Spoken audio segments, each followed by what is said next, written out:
Good day everyone, this is me Kasi Vlog, a day in my life as a content creator na hindi sikat pero vlogger. So syempre bago natin i-share ang ating for today's video, iro-roll muna natin ang ating intro.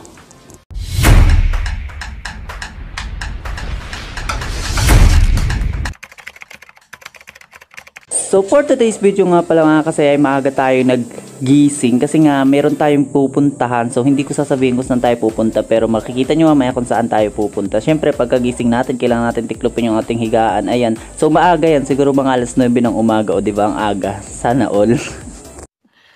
Sana all.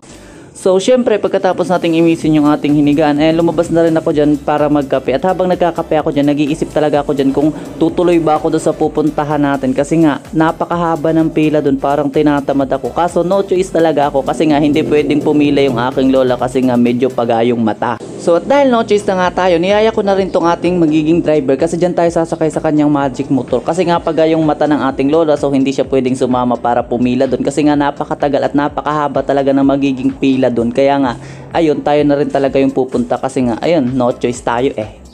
So after nga ng ilang minutong pagbabiyahe, nakarating na rin tayo dito sa venue ng event. Oy, event, hindi talaga event yan. So dito basta kailangan pumila dito para may matanggap ka. At ayan, napakahaba talaga ng pila, sinasabi ko na sa inyo. So ayun lang guys for today's video. Thank you for watching.